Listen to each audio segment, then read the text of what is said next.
Je suis rentré comme apprenti cheminot à l'âge de 15 ans au centre de Béziers. Et là, comme dans tous les centres d'apprentissage, on nous apprenait, et pour les centres qui restent encore, je crois qu'on apprend toujours cette notion de cheminot, d'être à l'heure, la notion de l'heure, la notion de la qualité du boulot, la notion de conscience professionnelle, la notion de service rendu aux usagers. Et ça, c'est une culture cheminote qui s'apprend. Donc c'est une passion que nous avons, que j'ai et que j'essaie de transmettre aux plus jeunes générations pour pas qu'ils oublient qu'on ne travaille pas dans une entreprise ordinaire. La SNCF, ce n'est pas une entreprise ordinaire et ça ne sera jamais une entreprise ordinaire.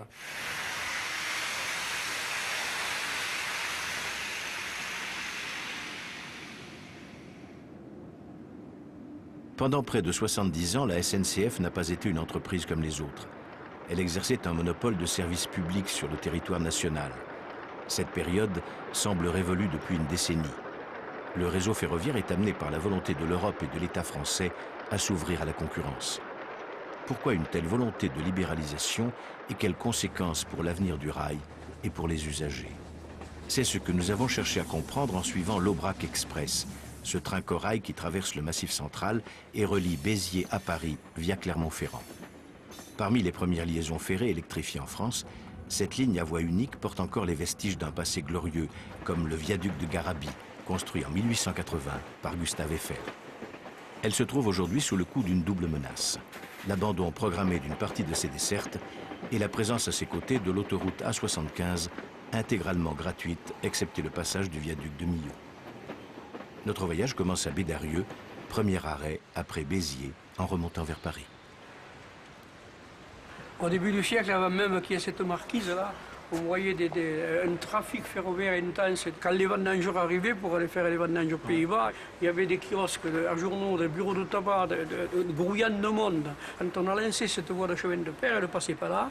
Elle venait de Béziers et c'était essentiellement pour aller chercher le charbon des mines de Graisse-Sac qu'elle a été créée, la voie. On a tout de suite vu que le trafic était intense et on a créé cette gare-là parce que ça partait vers Neussargues, Clermont-Ferrand, Paris, mais ça partait aussi vers Montpellier, vers Toulouse et vers Castres. Salut Boris. Salut Aki, ça va et toi?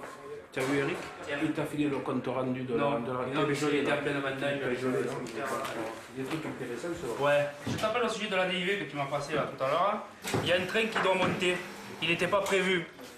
Chacun appelle son chef et... Ouais, mais tu me rappelles alors.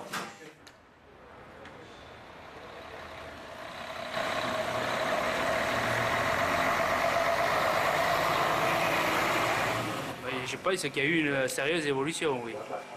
Bédarieux, nous, on travaille à 4 hangars, là, alors qu'à une époque, il devait être bien plus. Jean-Claude, combien vous étiez à l'équipement il y a une dizaine d'années là? 4 équipes, 71 à peu près. Mais maintenant, combien vous êtes? 9. Voilà. Et est-ce qu'il y avait de l'herbe autour des voies? Est-ce qu'il y avait de l'herbe autour des voies? On avait des chiens, ouais. Lorsqu'il y a les genêts qui gagnent, et l'herbe qui gagne, c'est jamais bon signe. Ça, les cheminots le savent.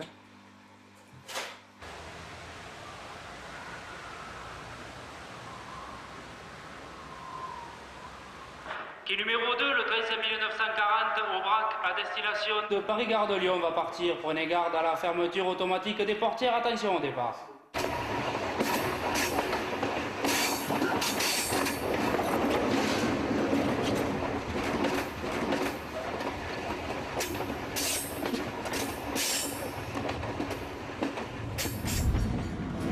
Quand on est dans la notion de service public, les gens qui sont au fin fond du Massif central, ils aiment bien soit monter à Paris, soit descendre à la mer.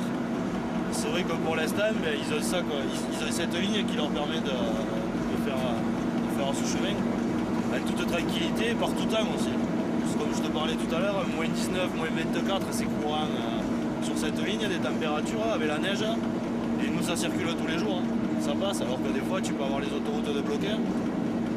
Ben, cette ligne, voilà, elle a un avantage, c'est ça, c'est que l'hiver, tu transportes les gens par tout temps. Peut-être elle est déficitaire, je dis peut-être parce que les chiffres, je ne les connais pas, je suis conducteur. Le but, c'est de transporter les gens et de leur rendre service. Cette ligne permet ça.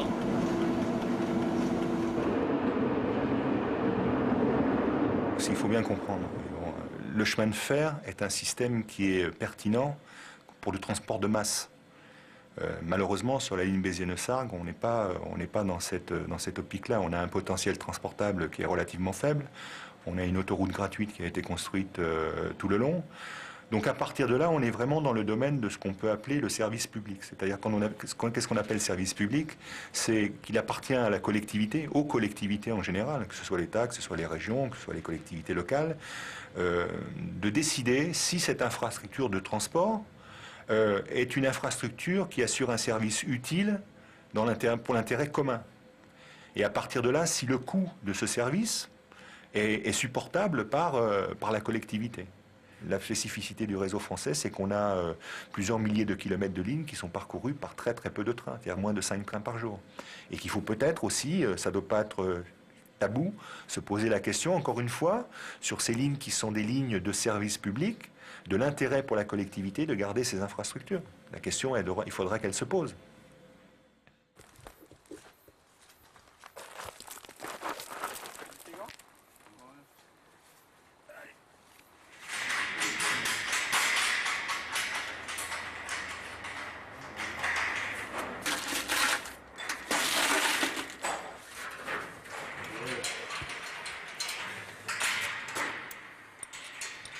Ouais, on va aller préparer les pièces pour les longerons là, qui sont fissurés.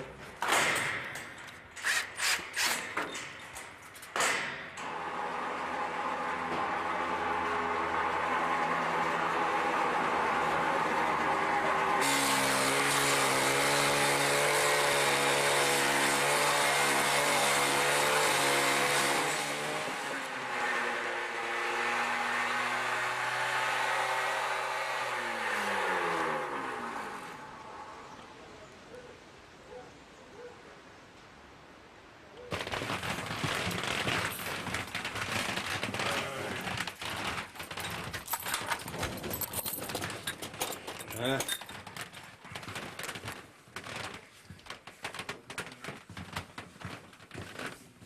Mais cette ligne, il y a dû laisser aller. Ça c'est simple, quand tu vois l'état des quais. L'état des quais, tu vois de l'herbe dessus, tu vois de l'herbe partout. Il n'y a rien d'entretenu. Même dans les gares, il n'y a rien d'entretenu. Est-ce que ça va durer dans le temps, quoi? Est-ce qu'il n'y aura pas d'incidents? L'avenir nous le dira, quoi. Mais bon, je ne suis pas optimiste. Pourquoi? Parce que bon, si on n'entretient pas une maison, bon, elle s'écroule. Bon, là c'est pareil pour l'ensemble de l'entreprise, quoi.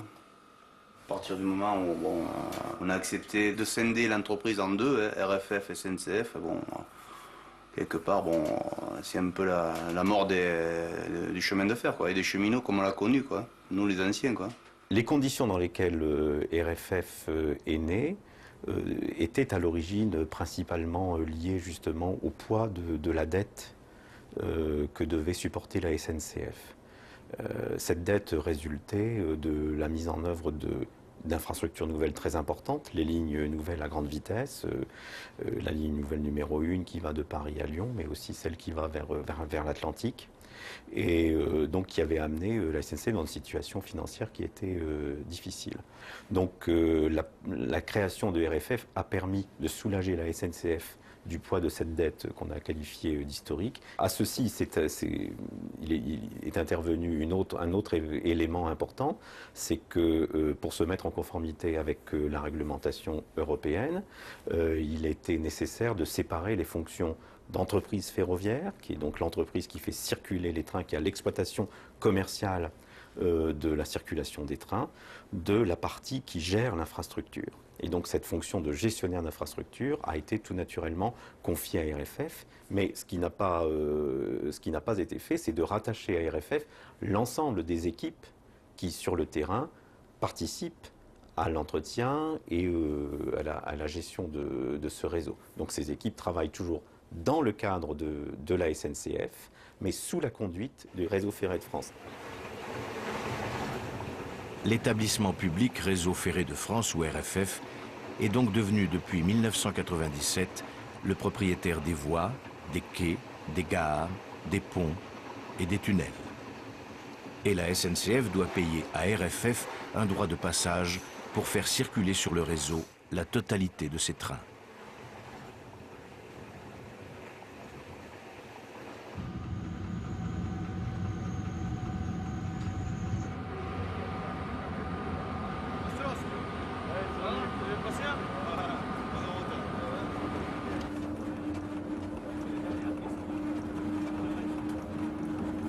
Ben là, on est à 10 km à l'heure, suite à une limitation temporaire de vitesse qui est due à l'état de la voie. 190, 300, sur une distance de 300 mètres, là, on est limité à 10 km à l'heure. Bon, ben, mon sentiment, c'est que c'est des travaux qui auraient dû être effectués depuis un certain temps et qui ne le sont toujours pas. Donc, bon, à partir de là. Mais bon, on a un 10 km à l'heure ici, un 40 plus bas, donc je constate qu'il y a de plus en plus de limitations de vitesse plutôt que d'aménagement de la voie, ce qui est dommage.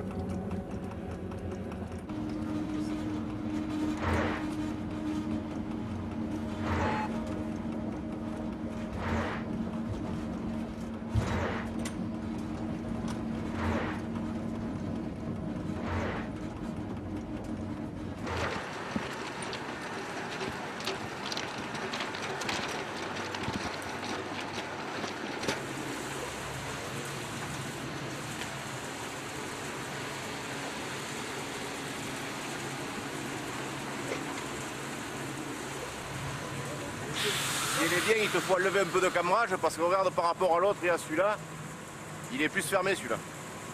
Il te faut l'ouvrir un peu. Ouais.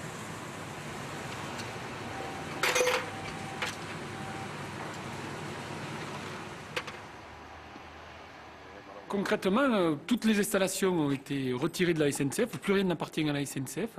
Nous, on est simplement intervenants, à savoir que demain, il peut très bien y avoir une autre entreprise qui s'appellerait Lambda, qui arriverait et qui dirait, nous, on va vous faire le même travail que vous fait la SNCF, on va vous faire passer des trains à tel prix, on sera beaucoup moins cher, et RFF est en droit de laisser intervenir cette entreprise-là, à la place de la SNCF.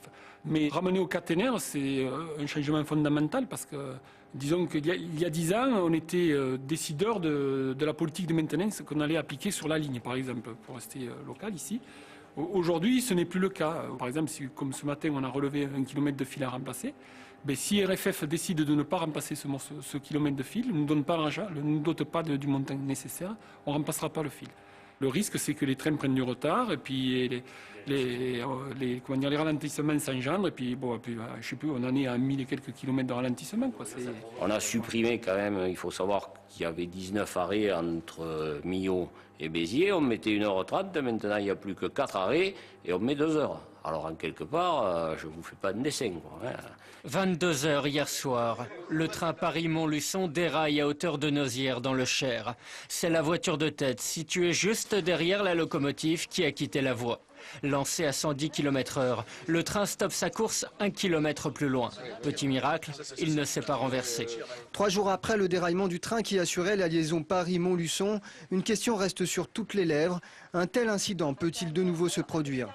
Ce qui est arrivé ce week-end a failli arriver le week-end d'avant à Saint-Pierre-des-Corps, donc pas très loin d'ici, parce que pour faire des travaux dans l'urgence, on a enlevé les limitations de vitesse temporaire qui étaient de 40 km/h et on a laissé rouler les trains de voyageurs à 110 km/h là où ils ne pouvaient rouler qu'à 40. L'entreprise SNCF, on lui confie une mission qui est l'entretien d'un réseau et sa responsabilité, c'est si cet argent n'est pas suffisant pour entretenir le réseau au niveau nominal, de proposer aux propriétaires des mesures palliatives qui peuvent être des limitations de vitesse ou alors l'interdiction de circulation sur certaines parties du réseau. Mais la décision appartient bien, il faut bien être clair, aux propriétaires, qui soit mettra plus d'argent, soit acceptera les limitations de vitesse, soit acceptera de fermer certaines portions du réseau parce qu'il n'aura pas les moyens de les entretenir.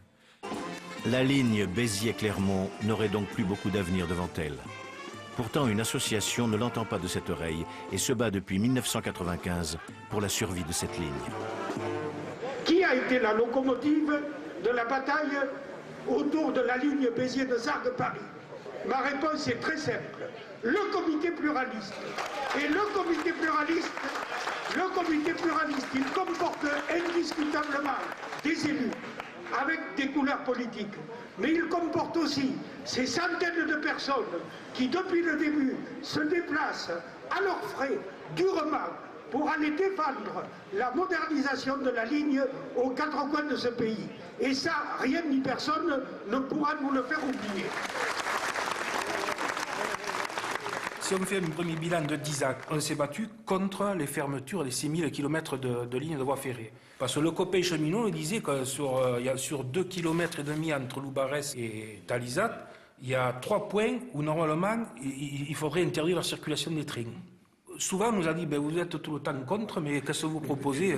On a bien à cœur, logiquement, et que ça fait partie du travail du comité pluraliste, d'assurer la survie au quotidien de cette ligne. Mais à un moment, on nous a repoussé, limité à cette question d'assurer la survie au quotidien de cette ligne. Et de ne pas y voir plus loin. Si on ne pousse pas les gens à voir plus loin, elle mourra. Elle mourra. Le vrai problème, ce sont les choix de la puissance publique, c'est-à-dire de l'État derrière. On a un problème de dette du système ferroviaire. Eh bien, à la place que ce soit l'État qui prenne cette dette, on demande à RFF, écoutez bien, sur les bénéfices qu'elle fait par rapport au péage, qui sont de l'ordre de 500 millions d'euros par an, on lui dit, eh bien, cet argent, tu le mets à réduire ta propre dette.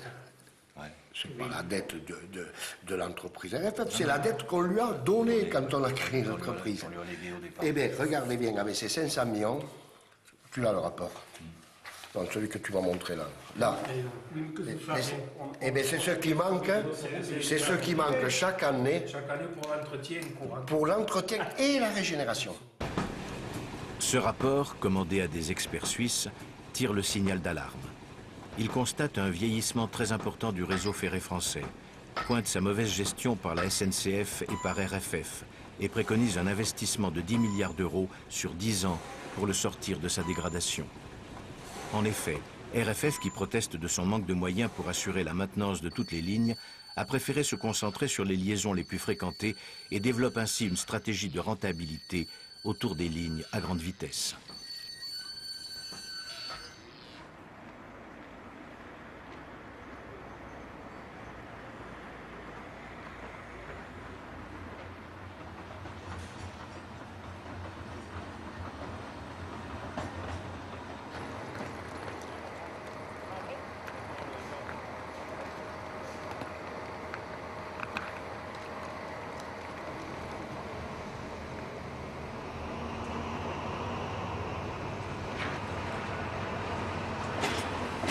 Eh bien, je suis tout seul et il y a 10 wagons. Dans le temps, on était 7, il y avait 70 wagons. Donc les proportions sont respectées à peu près. Hein?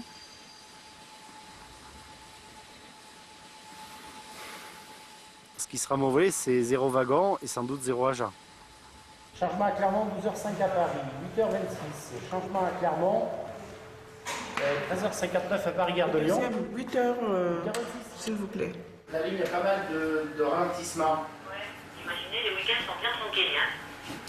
Oui, je sais. Qu'est-ce que je peux faire là? Parce que bon, j'espère que ça va pas se reproduire, hein, parce que... Voilà, quoi. Oui, mais bon, si c'est déjà... Déjà, il est formé, là, pour les retards, éventuellement. Il faut qu'il soit là, avec 10 minutes de retard, c'est tout.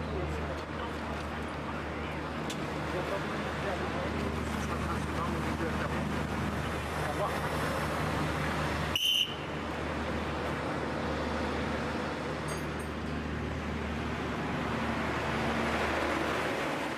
Venez donner un petit coup, venez.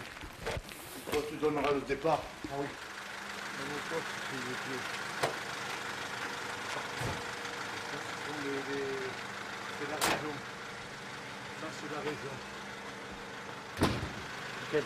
C'est celui-ci. Ah non, non, c'est celui-ci. C'est celui-ci.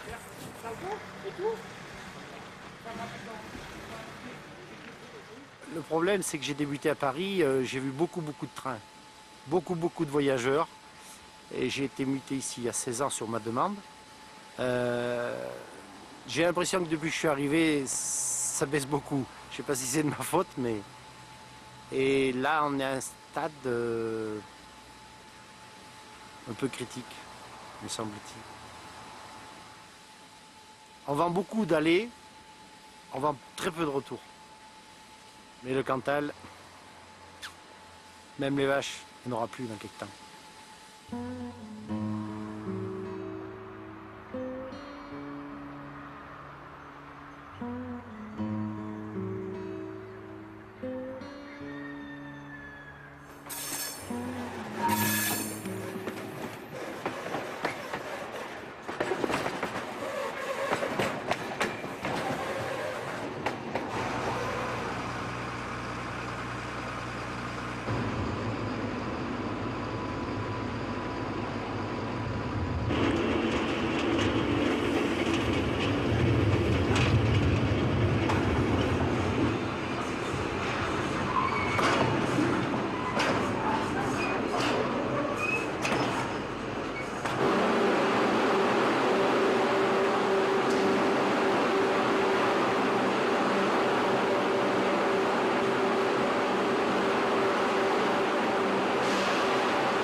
Bien, donc en fait, avec la SNCF, nous avons donc un partenariat de très longue date, hein, puisque une des raisons pour lesquelles l'usine de Saint-Chély s'est installée ici en 1916, c'est entre autres parce qu'il y avait cette ligne SNCF entre Béziers et le nord de la France, quoi. Alors en fait, les bobines qui sont fabriquées à Dunkerque et à Fos-sur-Mer sont prises par la SNCF directement sur ces sites qui sont embranchés avec des lignes, avec des rails. Et puis donc la SNCF assure la prestation d'amener ces bobines par train complet dans l'usine de Saint-Chély. À ce moment-là, les produits ne sont pas encore trop différenciés. Évidemment, quand ils passent dans cette usine, ils subissent toute une transformation qui amène de la valeur ajoutée, sachant qu'après, donc derrière, notre clientèle est extrêmement éclatée, hein. La commande moyenne d'un client, c'est de l'ordre de 20 tonnes, hein, donc c'est de l'ordre de la taille d'une bobine que l'on reçoit.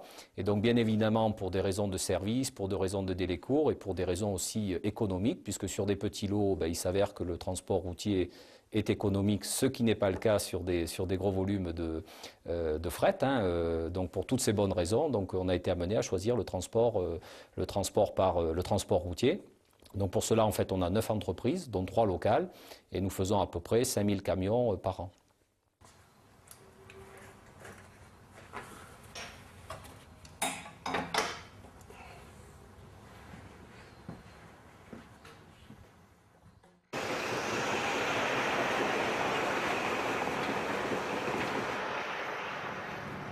Aujourd'hui, donc, on monte avec 3 clients.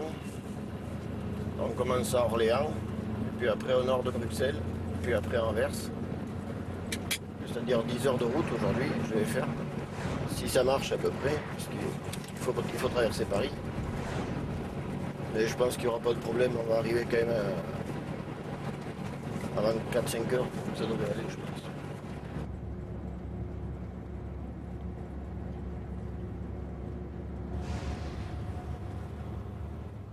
Les clients ils privilégient la route par rapport au coût et par rapport à la rapidité de livraison. Hein. C'est qu'une histoire de coût et de rapidité. Hein. Le fait que le fret il passe par la route, hein. C'est tout. Hein.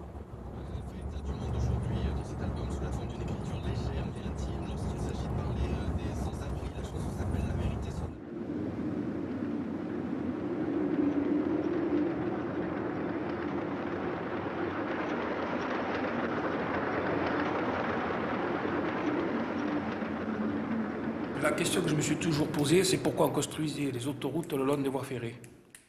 Est-ce que quelqu'un s'est posé la question pourquoi on construit une autoroute le long d'une voie ferrée? La vallée du Rhône, il y a une autoroute le long de la voie ferrée. Chez nous, hein, le littoral, tu as une autoroute qui longe la voie ferrée. Et le Massif central, tu as une autoroute qui longe la voie ferrée. C'est une question de choix politique et de choix de société. Si le choix, c'est de valoriser les transports collectifs, c'est le ferroviaire qui va primer parce qu'on va lui donner tous les moyens nécessaires, financiers, humains, techniques, etc. Là, quand on regarde les proportions en termes de sommes allouées, en termes d'options, de choix pour les transports routiers, autoroutiers et pour le transport ferroviaire, il n'y a pas photo, quoi. Le meilleur exemple, je pense, il est donné par la construction de l'autoroute A75, qui constitue un investissement majeur de la part de l'État, puisqu'il a été intégralement financé par des fonds d'État. Cette autoroute elle aura coûté, quand elle sera terminée dans 2 ans, pratiquement 2 milliards d'euros, ce qui est une somme considérable et qui montre que ça a vraiment été conçu comme une priorité nationale. Et ce que nous souhaiterions, c'est que maintenant, l'État fasse le même effort pour désenclaver le Massif central en matière ferroviaire. Et encore, l'effort en matière ferroviaire est beaucoup moins coûteux qu'en matière routière, puisque la remise à neuf complète de la ligne Clermont-Ferrand-Béziers, par exemple, a été évaluée à 300 millions d'euros seulement, hein, soit 6 fois moins que la construction de l'autoroute A75.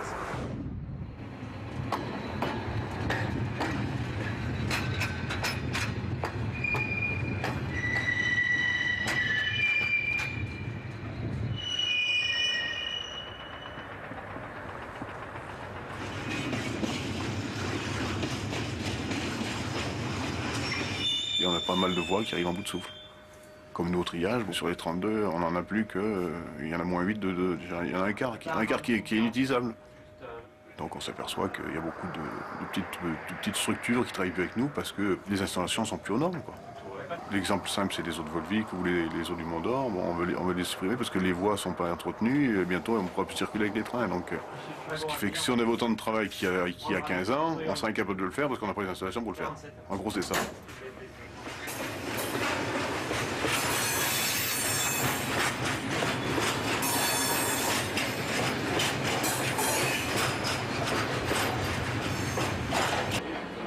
En anti-diesel.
Donc on est dans une phase où on a perdu déjà 15% du personnel sur le site et on va en perdre 15% encore dans les mois qui viennent. Donc ce qui fait que ça rend un peu l'ambiance un peu morose, parce qu'on ne sait pas trop à quelle sauce on va être mangé.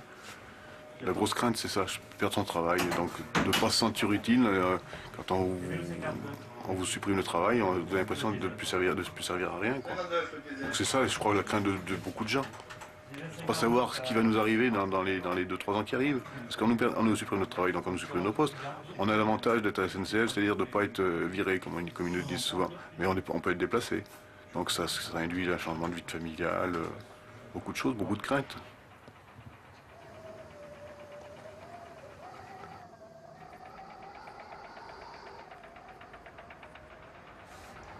Ben, on peut garder quand même un peu d'optimisme, oui, parce que bon, ils vont acheter, je ne sais plus combien de machines pour remplacer tous nos engins de traction qui arrivent en fin de vie. Si on achète ces locomotives, il va falloir les faire tourner. Sinon, ça c'est pas un placement d'argent. Donc c'est pour ça qu'ils vont essayer de reconquérir dans 3-4 ans ce qu'on a cassé là depuis 3-4 ans, puisqu'on n'a pas les moyens de le faire. Donc on a viré nos clients. On va essayer de les reconquérir parce qu'on aura les engins après pour travailler. Donc il faudra recommencer dans l'autre sens. C'est ce que je disais. Pendant 5 ans, on casse, 5 ans, on recommence, 5 ans, on casse, 5 ans, on recommence. Ça fait depuis 30 ans que c'est comme ça.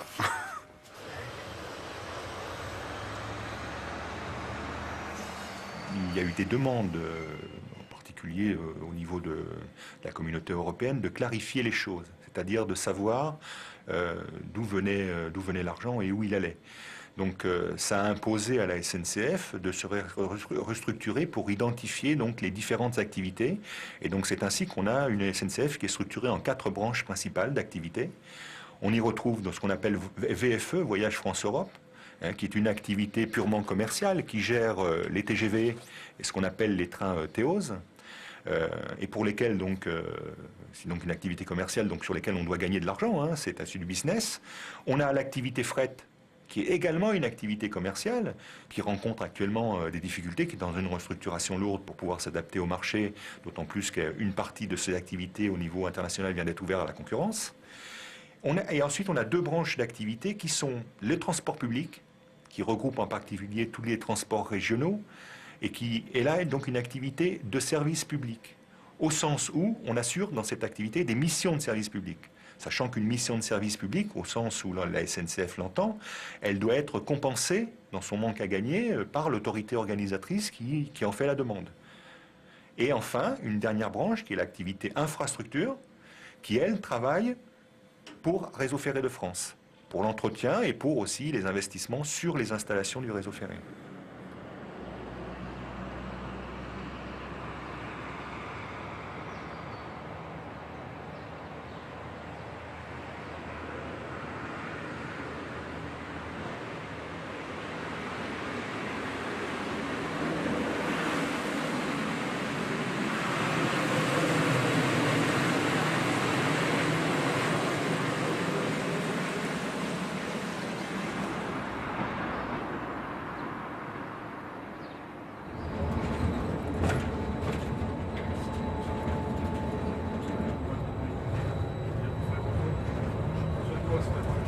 Tu arrives à voir, Fredo, au poteau, combien on est là, s'il te plaît? Donc, c'est 75, 14. Attends, regarde. Là, il est en panne de l'autre. T'as pas appuyé, Yves, là, hein? Ah, si, j'ai appuyé. Non, mais entre les deux. Ah, si. T'as fait non, j'ai pas appuyé, non. Je fais du stop, tu vois pas?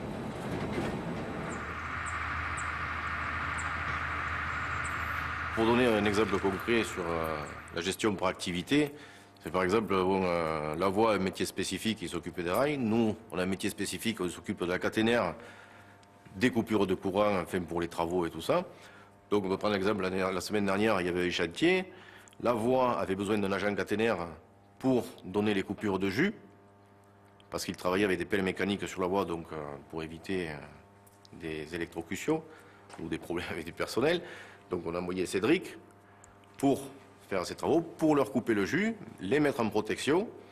Moi, cet agent, je l'ai sorti de mon équipe, mais pour moi, il ne comptait plus. Cette journée de travail-là, elle n'est pas prise en compte pour les caténaires. Pour l'équipe, du moins. Et elle sera payée par la voie aux caténaires.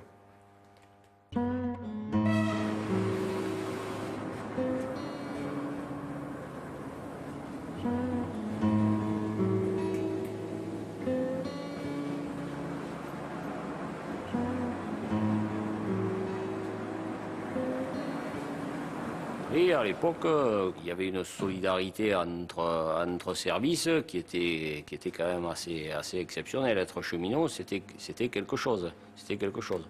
Et l'évolution des métiers fait que, bon, maintenant, avec cette histoire de se payer les uns les autres, je te donne un boulon, tu me donnes 10 balles, je te prête un mec, je te le facture, ça ne peut pas développer on au niveau de notre travail, ça ne peut pas développer dans l'entreprise un esprit de solidarité comme il y avait avant.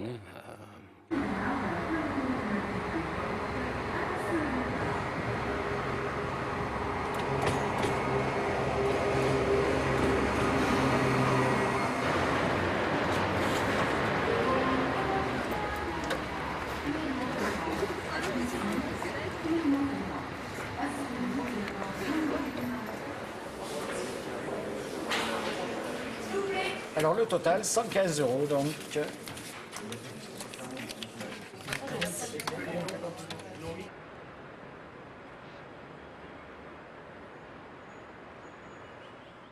SNCF, Hervé, bonjour. Plus tard, par contre, le retour se ferait au moins le lendemain. Alors c'est 14h18 au départ de Mandavalet. SNCF, Philippe, bonjour. Avant le jeudi 22 avant 8h20. Oui, oui, La référence S200. oui. Je ne comprends pas non plus toutes les décisions qui sont prises en haut lieu. Nous avons des résultats qui sont supérieurs à la moyenne de notre plaque, à la moyenne du national. Et nous avons des outils, tous les outils qu'il faut pour pouvoir justement évaluer les performances des sites. Et on est au-delà des moyennes et on supporte là, il y a 9 sites qui supportent ces réductions de postes. Je ne comprends pas. À mon petit niveau, je pense qu'on pouvait faire autrement. Mais c'est vrai que c'est une logique nationale de réduction d'effectifs. Et alors, ce qui fait aussi un peu mal ici, nous sommes à Clermont-Ferrand. Hein, nous ne trouvons pas dans la Silicon Valley. Hein, c'est-à-dire que ce qui fait mal aussi aujourd'hui, c'est que si on supprime des effectifs à ligne directe, il faudra reclasser ces gens-là et Clermont-Ferrand ne propose pas, il n'y a pas tant d'activités que l'on peut proposer à des agents. Alors attendez, donnez-moi les 6 lettres de votre dossier, madame. D'accord. Et c'est sur Internet que vous avez fait ça? D'accord. Alors, télépaiement et envoi à domicile. Ah oui, alors là, c'est un billet, vous avez fait en prime au retour, hein. Ni échangeable ni remboursable. C'est un billet, c'est un prime, ça. Ouais, et c'est encore en virtuel. Allô, bonjour madame. C'est mon collaborateur qui a fait appel à moi parce que là, j'ai l'impression que on a une situation un petit peu délicate. Oui. Je vous propose j'ai deux solutions pour vous. Ou bien vous utilisez l'aide d'Internet. C'est-à-dire que sur votre page d'accueil, vous avez une rubrique aide. Vous pourrez poser la question hein, et vous exprimez exactement ce que vous venez de me dire. C'est-à-dire que vous vous êtes vraiment trompé à l'instant. Et normalement, si vous voulez, le service technique vous répondra par mail, hein, de la même façon. Hein. Je vous remercie de votre appel, madame. Au revoir. L'impact Internet sur le public a forcément des conséquences en termes d'emploi chez nous. Et donc, il faut... Mais bon, un agent commercial à la SNCF est avant tout un cheminot, donc il doit théoriquement se satisfaire du progrès de son entreprise, même si personnellement il voit que l'avenir n'est pas garanti hein, dans son métier, mais c'est vrai que ligne directe, dans les 10 ans à venir, n'aura pas la même configuration, le même format qu'il a aujourd'hui. Ça, c'est clair. Ça, c'est clair.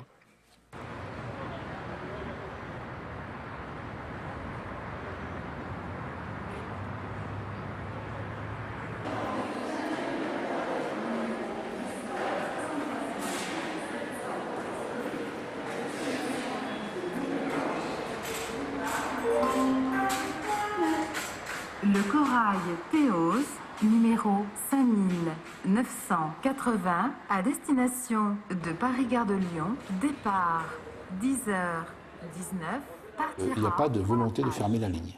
Il y a simplement le fait que, à la fin de l'année 2006, tous les trains qui équipent l'axe Paris-Clermont-Ferrand circuleront avec du matériel Théos.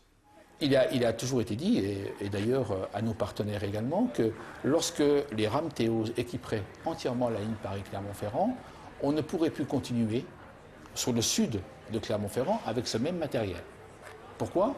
Parce que ce matériel est apte à circuler à 200 km/h, que l'on fait des travaux de rénovation entre Clermont-Ferrand et Paris au niveau de l'infrastructure de manière à circuler à 200 km/h et qu'on ne peut pas mettre ce matériel au sud de Clermont, gardons-le pour Clermont-Ferrand-Paris et pour circuler à des vitesses proches ou en tout cas de 200 km/h. Donc sur cette problématique de Paris-Béziers via Clermont-Ferrand. Qu'en est-il aujourd'hui? Aujourd'hui, on dit on continue à desservir, mais il n'est pas question d'abandonner le sud de Clermont-Ferrand, pas du tout. On continuera à desservir le sud de Clermont-Ferrand. Mais comment va-t-on le desservir? Là est la question qu'on se pose actuellement.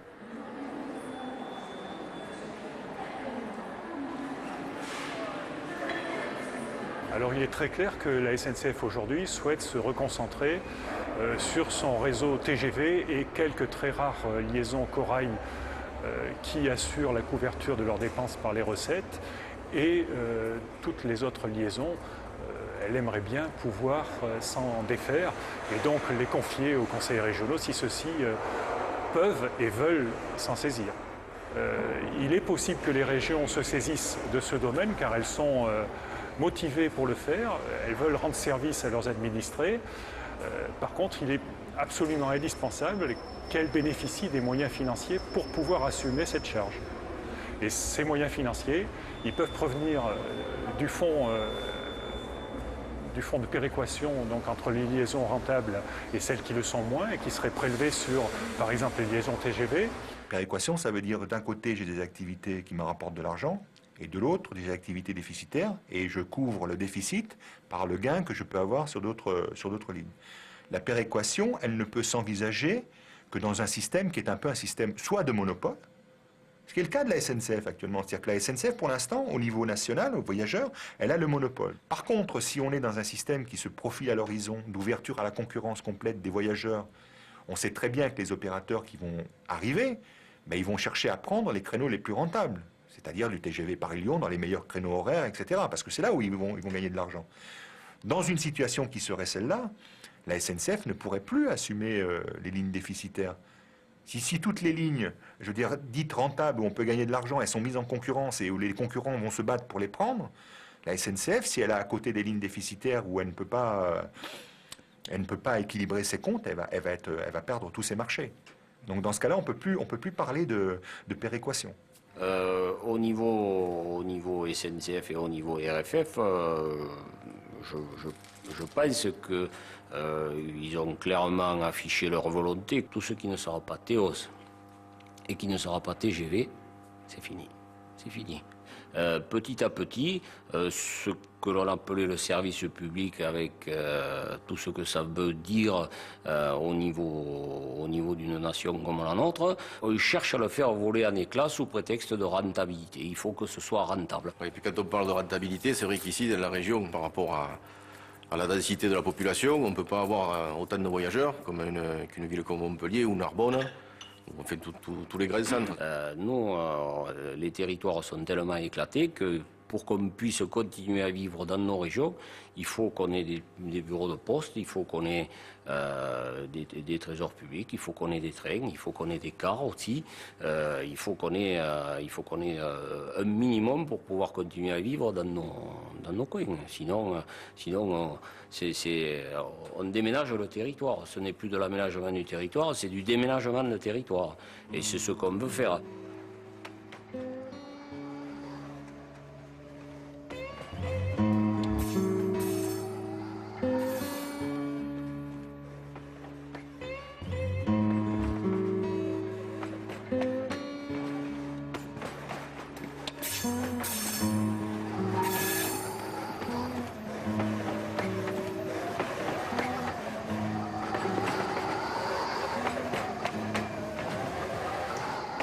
On a laissé à l'abandon une voie ferrée qui aujourd'hui est totalement dépassée, qui nécessiterait seulement pour se moderniser une somme minime par rapport à ce qui a été dépensé sur l'autoroute A75, et on ne décide toujours pas de le faire.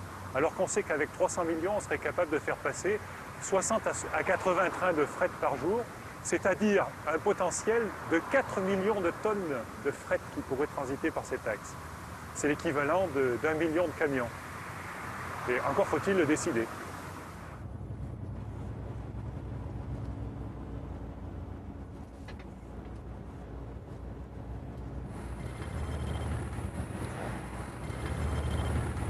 Allô? C'est pour Saint-Chély?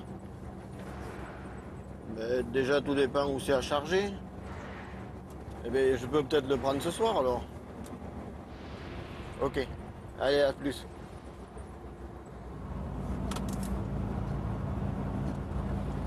C'est vrai qu'on est très nombreux, on est trop nombreux en poids lourd pour la fluidité des véhicules. Hein.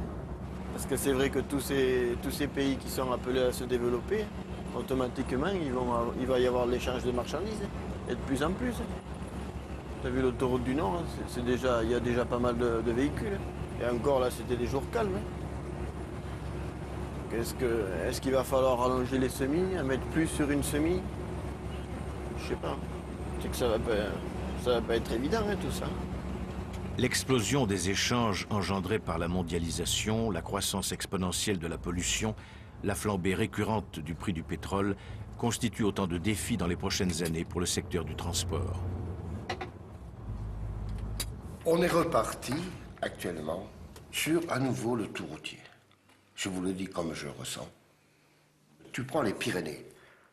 Les Pyrénées, 100 millions de tonnes de marchandises traversent les Pyrénées par le transport terrestre. 96% par la route, 4% par le rail.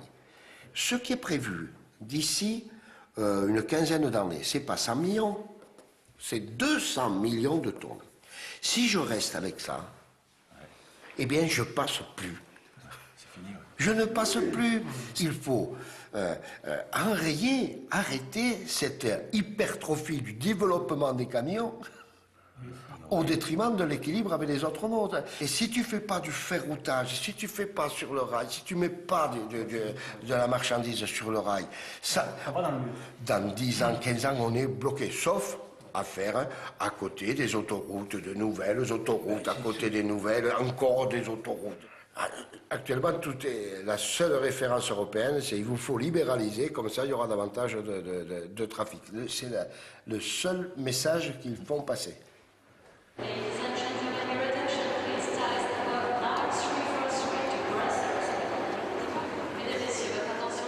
Dans ce contexte tendu, comment ne pas se poser une question?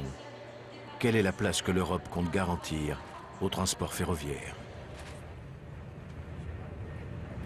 La performance du rail est évidemment aujourd'hui un problème important dans la mesure où il y a 30 grands projets qui traversent l'Europe du nord au sud, d'est en ouest, qui sont prévus pour la grande vitesse. Mais ce que nous voulons, c'est que le ferroviaire puisse être aussi plus ouvert à différentes compagnies. Bref, dans l'intérêt même du service, il faut une certaine concurrence. Si vous voulez, en mettant un peu de concurrence dans le ferroviaire, on ouvre de nouvelles possibilités d'une coopération entre des sociétés routières et des sociétés ferroviaires.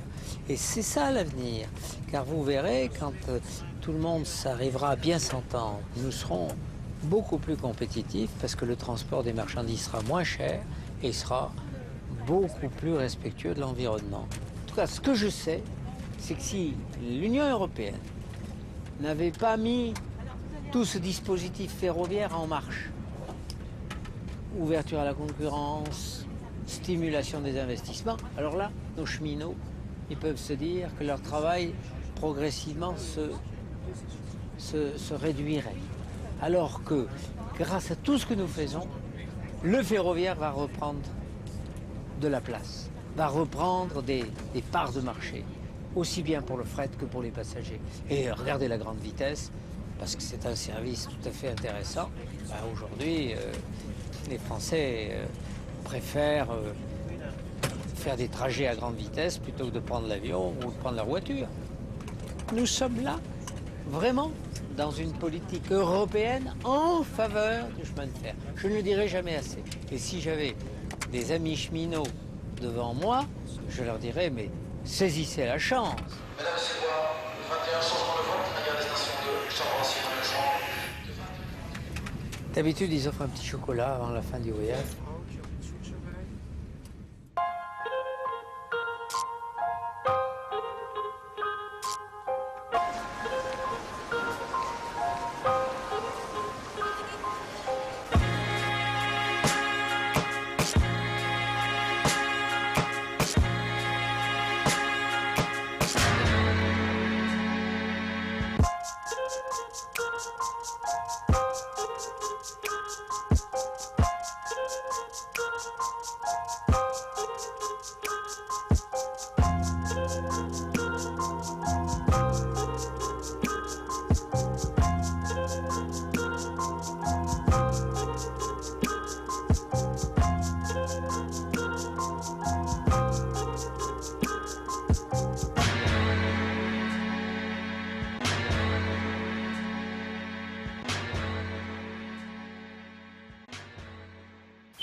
Nouveau Yoko de Nestlé, c'est un délicieux yaourt à boire avec 3 fois plus de fruits.